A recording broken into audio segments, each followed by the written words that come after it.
First asesino y aterrorizo durante 44 años. Then dejo de matar y me disuelvo, porque ahora lo que toca es la lucha por el poder. Pero, ¿cuál es, en el fondo, la verdad de ETA? Veámoslo.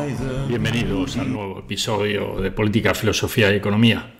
Faltan 3 días para que se celebren las elecciones vascas y, como hemos dicho otras veces aquí, entender el fondo de la política vasca es fundamental para entender qué pasa en España. Bien, el otro día a Pello Otxandiano, el candidato de Bildu para el Lehendakari, le han preguntado en la SER si condenaría a ETA como organización terrorista. Y no han conseguido, en la SER ni conseguirá ningún periodista, que alguien de Bildu, de Sortu, diga que ETA fue una organización terrorista que causó el terror, por tanto un daño objetivo, y por tanto que estuvo mal y que nunca debería haber ocurrido. Mataría el relato de héroes. Por tanto, Otxandiano no lo va a hacer. Y aquí, en este canal, que nos gusta basarnos en hechos y en datos y aplicar la razón, vamos a analizar, vamos a diseccionar qué es ETA y por qué se le puede llamar una organización de terror. ¿Y por qué no se le ha llamado? Pero no solo desde Bildu, sino, como veremos, desde Francia, tanto de los socialistas franceses como la derecha francesa de Giscard, incluso desde Estados Unidos hasta cierto momento, como veremos. Hemos abierto con el escudo de ETA. Como veis, es un hacha y una serpiente. El hacha representa la fuerza, podríamos decir la violencia, la lucha armada, que ellos dicen, y la serpiente simboliza la astucia. Esto seguramente tiene que ver con esos orígenes eclesiásticos de ETA, que como sabéis nació en algunas sacristías del País Vasco. Hay un pasaje del Evangelio que dice que hay que ser, a los cristianos, mansos como palomas y astutos como serpientes.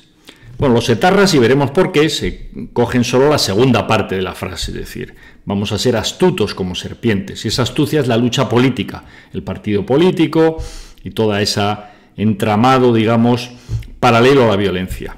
Y el hacha es la violencia, que, como veréis, viene del marxismo-leninismo. Hechos irrefutables que nadie discute, ni en la extrema derecha española, ni en la extrema izquierda, ni ningún etarra. ETA es o ha sido una organización. Nadie lo duda. Pensad las implicaciones. Era una organización.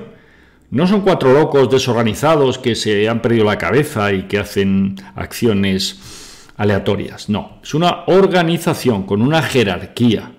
Jefes, células, objetivos, planes estratégicos, podríamos decir, a medio, a corto, a largo plazo, con un método, tanto político como militar o en este caso terrorista, con armamento militar, con pistolas, con bombas.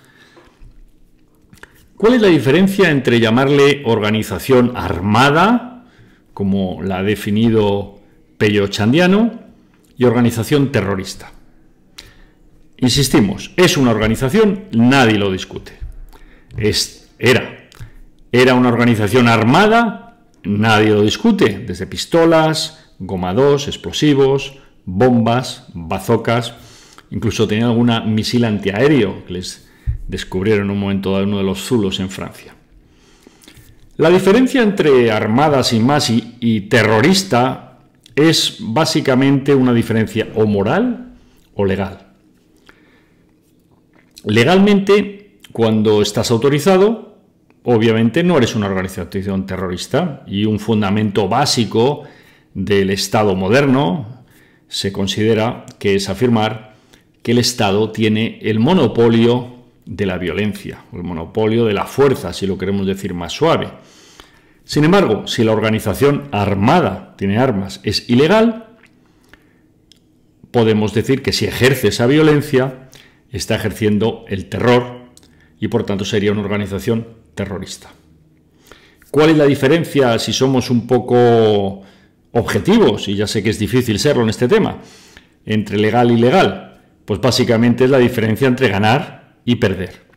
El Irgun era una organización terrorista ilegal en Palestina, antes de que fuese reconocido el Estado de Israel. Ahora, como ganaron, pues pasaron a ser los ganadores, incluso el partido político que se quedó con el control de Israel. Si hubieran perdido, pues hubieran sido una organización terrorista ilegal. Lo mismo podría aplicar a otras muchas organizaciones en la historia. Aquí entra el análisis filosófico que es realmente interesante. Vivimos tiempos que se pueden definir como la posmodernidad.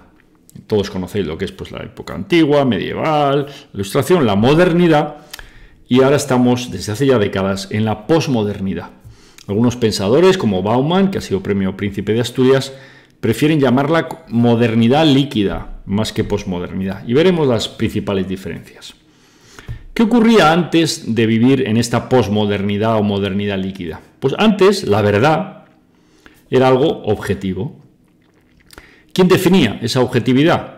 Pues el pensamiento dominante, que estaba evidentemente imbricado con un sistema jurídico de ese pensamiento, de esa clase dominante, y más adelante en la modernidad pues llegan las democracias y de esa manera se justifica como el pensamiento, digamos, de la mayoría. Eso era en la modernidad. Ahora vivimos la época de la posverdad, las fake news, las verdades líquidas, los significados flotantes, que diría algún argentino, que sabéis que les gusta siempre ser un poquito más alambricado. Antes, esa verdad objetiva era definida por quien tenía la autoridad, la autoritas, que normalmente iba unida a la potestas, aunque no necesariamente. El poder es la potestas, digamos, puede ser el ejército, puede ser una iglesia confesional, puede ser el monarca, en la época de las monarquías absolutas. Esos eran los que definían la verdad, o los que garantizaban lo que era verdad y mentira. Ahora, ya en la modernidad posterior y por supuesto ahora, en la modernidad líquida, la verdad es lo que la sociedad entiende que es verdad. Esto lo ha dicho algún político español, ¿no? Diciendo, en democracia, verdad es lo que cree la mayoría, curiosamente. Antes en España, si aplicamos estos criterios de premodernidad y posmodernidad, en la premodernidad o antes de la posmodernidad en España teníamos un régimen especial, muy pocos en Europa, que era una dictadura militar. ¿Quién definía durante esa dictadura lo que era verdad y mentira? Claro, muchos de vosotros no habéis vivido esa época. Otros, quizá la mayoría de este canal, sí. En aquella época la verdad es lo que definía el régimen. El régimen es algo complejo. En el régimen pues estaban los militares, podían estar una parte de falange, podía estar la mayor parte de la iglesia, la aristocracia, la clase dominante. Hombre, mandaban los militares. Recordemos que el dictador, el jefe del Estado, era un general, digamos que dio un golpe de Estado y que ganó. Ahora, en cambio, la posmodernidad, muerto ya Franco, llega la democracia a España, vivimos tiempos posmodernos en el mundo, no solo en España. Es la democracia, es la sociedad la que en el fondo decide lo que es verdad y mentira. Y además en España hicimos una cosa que creemos todos o casi todos que estuvo bien hecha, que es hacer borrón y cuenta nueva con el pasado. Hubo 2 amnistías después de morir Franco en las cuales dijimos, la sociedad dijo, nos olvidamos de echar cuentas en el pasado, tanto el bando de la izquierda como el bando de la derecha. Todos esos crímenes o no crímenes quedan borrados, nadie va a perseguirlos de una vez más hacia atrás y vamos a mirar de aquí en adelante. Eso fue pactado por todo el mundo prácticamente y admirado en el resto del mundo. Fue una transición pacífica de una dictadura a una democracia. Democracia además calificada hace poco por el Economist como democracia plena. De las 24 que hay en el mundo no somos los más plenos, es obvio, sería para reírse, pero bueno, somos la 23. Estamos casi los últimos de los plenos, pero bueno, estamos ahí dentro del club de democracias. Entramos en el mercado común europeo, entramos en la OTAN, vienen los años de crecimiento enorme, se multiplica la renta per cápita de una manera brutal, crece exponencialmente o linealmente la esperanza de vida, prácticamente todos los índices que definen lo que es una sociedad próspera, rica, salen absolutamente beneficiados, comparando la España de antes con la España de después de la democracia. Sin embargo, esto no aplica a ETA. ¿Qué pasa en el País Vasco y qué pasa con ETA? ETA, cuando muere el dictador, para los que no sepáis, ETA nace antes, nace en el 66, 67, en un círculo de empresarios, del clero, etcétera, y cometen algunos atentados, algunos asesinatos, pocos, muy pocos, antes de que muera Franco. Pero cuando muere Franco, ETA tiene un debate interno.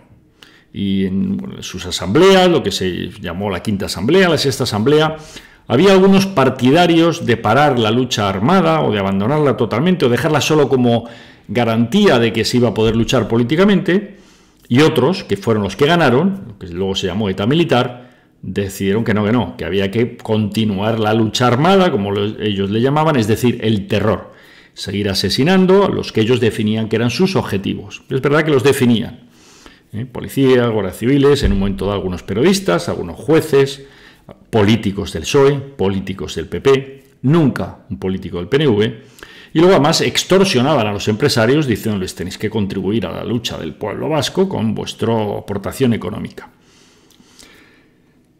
Tanto es así que el líder de ETA político-militar, Pertur, algunos os sonará el nombre, Eduardo Moreno Vergareche, Pertur, seguramente los militares de ETA, la ETA militar, le mató, le asesinó y nunca lo reconocieron, porque era matar a uno de los suyos fundadores, y además nunca le dieron a su familia el gusto de poder saber dónde estaba el cadáver para poderle enterrar, como les hubiera gustado a su familia. Eso también te hace pensar la crueldad de ETA. ¿Por qué ETA sigue asesinando? Claro, la explicación fácil, y es lo que nos cuesta en España, es decir, pues son los asesinos, matan a quien quieren, a quien pueden. Bueno, vamos a ir al fondo. ¿Por qué siguen matando? Y es porque en esos años la ideología, porque lo que mueve el mundo normalmente son las ideas, la ideología que domina en ETA es el marxismo-leninismo. Esto, para los que no lo sepáis, el leninismo, cualifica al marxismo, porque hay marxistas de todo tipo, pero el marxista-leninista, la diferencia con un marxista sin más, es que el leninismo justifica la violencia. Que para un leninista la violencia no es ni buena ni mala. La violencia es útil o es inútil. Igual que la verdad. Las cosas son verdad o mentira en función de lo que le interese al partido, que es el intérprete en el marxismo-leninismo de la realidad. Esto no es nuevo, esto lo decía Lenin, pero bueno, los filósofos tenemos que romper una lanza en favor de nosotros, de los filósofos, y ya Nietzsche, 100 años atrás prácticamente ya había dicho que había que desprenderse de la moral, ¿no? Que el hombre, el superhombre, que le llamaba, así habló Zaratustra, es aquella persona que es capaz de imponer su voluntad y que no rige su voluntad por lo que alguien le diga que está bien y que está mal, sino que su voluntad es la voluntad de poder hacer lo que le da la gana. Eso dijo Nietzsche mucho antes que Lenin. Eso es un hecho, todo lo que os he contado ahora son hechos, no son opiniones. Sobre Lenin, sobre Nietzsche, sobre ETA, leninista, sobre Pertur, que le mataron. En paralelo, fijaros la hipocresía de la política y lo sucia que es la política tradicional, la vieja política, y por eso en este canal Libre Pensadores tenemos que ir al fondo y no comprar motos. En Francia, ETA ha estado protegida durante mucho tiempo. Cuando nació, desde luego mientras vivía Franco, además estaba hasta bien visto. En Francia eran unos héroes que luchaban contra Franco, contra el dictador. Pues que muere Franco y en Francia la siguen protegiendo. Claro, los simplistas podrían decir, ya, porque estaba el malvado Mitterrand, ¿no? El socialista, entonces defendía a los etarras porque eran de izquierdas y tal. Ya. Este argumento se cae y se va por la alcantarilla cuando llega la derecha dura, francesa, llega Giscard, y Giscard sigue protegiendo a ETA. Los etarras cruzaban el Pirineo, se iban allí a Hendaya y vivían como reyes. Es más, es que el impuesto revolucionario citaban a los empresarios en los bares. Estos son hechos, no opiniones. Pero otro podría decir, no, es que Francia siempre ha protegido porque les consideraba que no eran terroristas. Volvemos al debate, que era solo una banda armada que luchaba por sus ideas políticas. Mentira, podrida. ¿Por qué? Porque ETA, a los terroristas o banda armada alemanes, cuando la policía alemana les pedía una extradición, se los mandaban a Alemania, con la Baader-Meinhof. O lo mismo con la policía italiana, cuando la policía italiana tenía alguna banda armada o terrorista en territorio italiano, véase la Brigate Rosse, las Brigadas Rojas, Francia extraditaba a Italia a las Brigate Rosse, pero España no extraditaba a los etarras. Francia, refugio de terroristas. Esto se termina, afortunadamente, con Sarkozy en el 2007. ¿Por qué Sarkozy definitivamente pone fin al refugio, ¿no?, de ETA, suelo protegido para ellos? Hombre, lo hace quizá por convencimiento. Sarkozy es un buen amigo de España, le conocemos, cosa que Giscard no era. España siempre ha sido competidor históricamente de Francia, por tanto los socialistas franceses Mitterrand o la derecha francesa tradicional como Giscard no querían ayudar a España. Es más, lo que perjudica a España en el fondo les beneficia a ellos. Claro, si los turistas ricos del planeta se van a San Sebastián en vez de a Biarritz, pues gana España y pierde Francia. Eso Francia no lo consiente nunca, son muy nacionalistas, no como nosotros, que somos bastante estúpidos a veces, defendiendo nuestros intereses. Sarkozy lo hace, como digo, porque es un amigo de España, pero también porque hay un hecho fundamental en la historia del terrorismo en este planeta, y es el 11 de septiembre del 2001. Esto quizá casi todos vosotros lo recordaréis, cuando una organización armada terrorista, dirigida por Bin Laden, Al-Qaeda, se carga las Torres Gemelas en Manhattan, en Nueva York. Primera vez que a los americanos en su territorio alguien les hace pupa en la historia. Cataclismo en Estados Unidos, y Bush, en ese momento presidente, declara lo que llamó en inglés el War on Terror, la guerra al terrorismo. Y como son americanos, no entran en este lenguaje subjetivo de abogaditos, de que cada uno interprete quién es terrorista y quién no. No. Es que hacen una lista y dicen, estas son las organizaciones terroristas del planeta, para que nadie tenga ninguna duda. Y si estás en la lista, eres un terrorista. Y ponen a ETA en la lista. Afortunadamente, si la llegan a dejar fuera, los franceses seguirían diciendo que ETA no es una organización terrorista y por tanto podrían ayudarla. ETA está en la lista. Y los americanos no terminan ahí, porque claro, son el imperio, son la República Imperial, y por tanto ellos hacen las leyes. Lo que decíamos al principio, de qué es legal y qué es ilegal. La ley la hace el que puede, y la hace el sistema dominante. Y a nivel mundial, las leyes mundiales sobre qué es terrorista y qué no, y qué se puede hacer o no con un terrorista, ellos lo deciden. Y ahí está Guantánamo, que no lo ha cerrado Obama, por mucho que prometió cerrarlo al día siguiente. Y dicen los americanos, cualquier país, cualquier organización que proteja, que ayude, que esconda, que dé armas, que financie, etcétera, una organización terrorista de esta lista, en la que está ETA, esa organización, esa persona, ese país, es un enemigo de los Estados Unidos. Y por tanto los Estados Unidos haremos lo que consideremos con nuestros enemigos. Automáticamente se acabó la protección de ETA en Francia, con la boca pequeña, pero luego ya Sarkozy con la boca grande. Y ahí termina la protección política que ETA había gozado hasta entonces. De alguna manera, esa declaración, esos atentados ponen fin a ETA. Pasarán todavía 10 años para que termine realmente. Y son los años ya de la negociación final, primero con Aznar, recordad que le llamó Movimiento Vasco de Liberación Nacional, Aznar. Luego con ZP, que es el que se apunta al tanto de que él ha acabado, que ETA ha terminado bajo su mandato. Bueno, estos son politiquillos de la vieja política intentando ponerse las medallitas de esto lo he hecho yo y no el otro. Política asquerosa en España, porque la lucha contra ETA debería ser un tema de Estado, no de partido. ETA termina en el año 2011, declaran oficialmente que abandonan la lucha armada. Primero hacen una tregua, tal, y bueno, hay todo un relato. Pero lo que es un hecho, de nuevo indiscutible, es que en el 2011 declaran que se acabó la lucha armada / las acciones terroristas, y es un hecho que ya ETA no ha vuelto a asesinar y no ha vuelto a pedir el impuesto al revolucionario a nadie. Ni lo volverá a hacer, nos atrevemos a afirmar aquí. Hasta aquí la historia y el análisis. ¿Qué ocurre ahora, 2024? Pues ocurre que los herederos de ETA, pues al principio, el partido político, porque ETA, insisto, tenía los dos caminos que están en su escudo, el hacha, la violencia, la serpiente, la astucia, la política. ETA político-militar, ETA militar. Herri Batasuna, la lucha política, Otegi, tal. ETA, la lucha militar.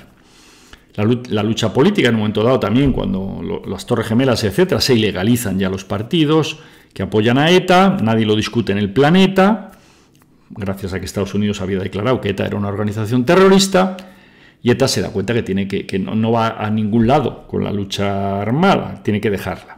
Y la deja. consiguen que se legalice ya un partido, que es Bildu, que es una coalición donde está la antigua Herri Batasuna, que se llama Sortu, ya legalizada, pero es que además se incorpora gente que siempre había estado en contra de la violencia, gente como el Grupo Aralar, gente que podía venir de Euskadiko Ezkerra, otros que no han estado nunca en ETA haciendo atentados, que no han sido violentos. Y este partido, Bildu, más o menos sorprendentemente, pasa de un apoyo de en torno al 15% que tenía en la población a superar ampliamente el 30%, incluso puede llegar al 35% o más, y puede ser el partido más votado en el País Vasco. Esto sería alucinante. Ya hemos explicado en otros episodios por qué y cómo fue Podemos el más votado y cómo ahora Podemos casi desaparece y sube Bildu. La pregunta que nos hacemos de nuevo filosóficamente, y esta es una pregunta ética, es: ¿ETA deja de asesinar y de extorsionar en el 2011? Han pasado 13 años. ¿Son suficientes 13 años para pasar página? Esta expresión, pasar página. ¿Qué significa pasar página? Bueno, pasar página puede suponer olvidarse del pasado, pero no hay por qué. Lo importante en el pasado es conocerlo, por muchas razones, no hay por qué olvidarse. Por lo tanto, esa frase de ni olvido ni perdón, la parte del olvido, estamos de acuerdo que la historia no hay que olvidarla, por muchísimas razones, entre otras cosas para aprender de la historia, para evitar cometer los mismos errores, etc. Perdón, ¿hay que perdonar? Esta es una pregunta que tiene una doble vertiente. El perdón puede tener un aspecto moral, se puede perdonar, y aquí cada uno puede hacer lo que le dé la gana, en función de lo que te diga tu ética personal, o tu religión, o tu sacerdote, o tu gurú espiritual, si eres un hindú, lo que te dé la gana. Es una decisión libre. Nadie puede exigir que no se pueda perdonar, ¿no? Si hay víctimas de ETA que han perdonado. O sea que eso es algo de la ética personal de cada uno. Luego hay un aspecto legal. ¿Se pueden perdonar crímenes, asesinatos, secuestros? Bueno, España ya lo hizo en las amnistías después de la muerte de Franco.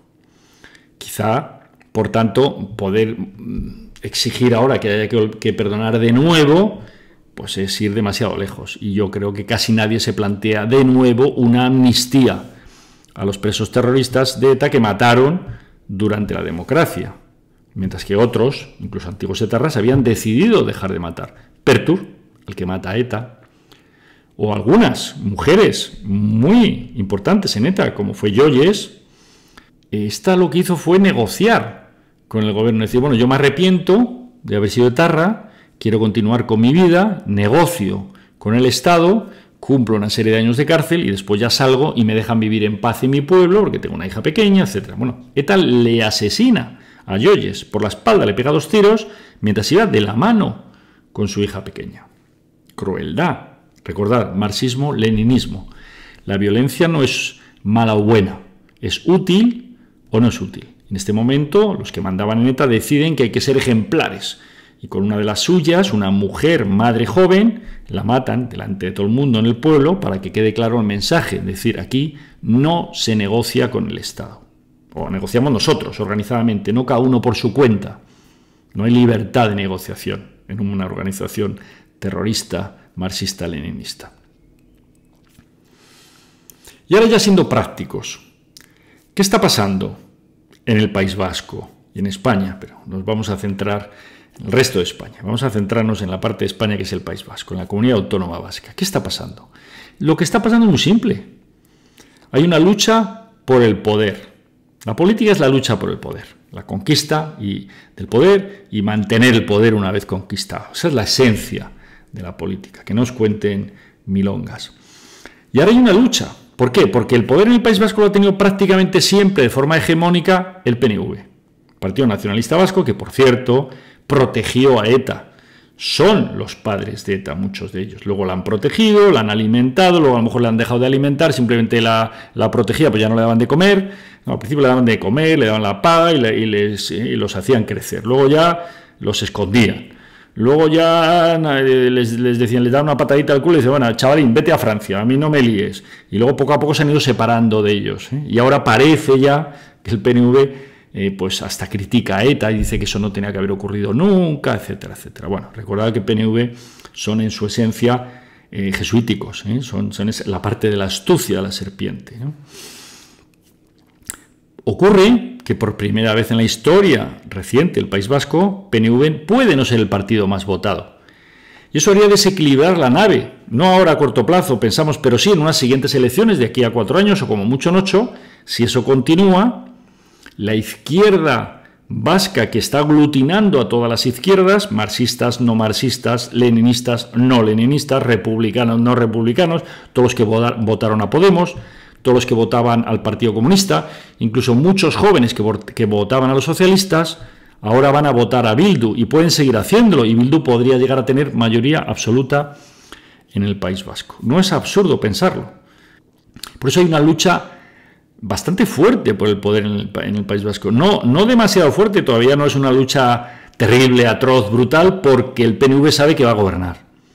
Porque cuenta, declarado por el PNV, declarado por el PSOE, cuenta con los votos de los socialistas, y los socialistas, a poco mal que se le den las elecciones, tendrán como mínimo 8, pero pensamos que tendrán 10, y el PNV como mínimo tendrá 27.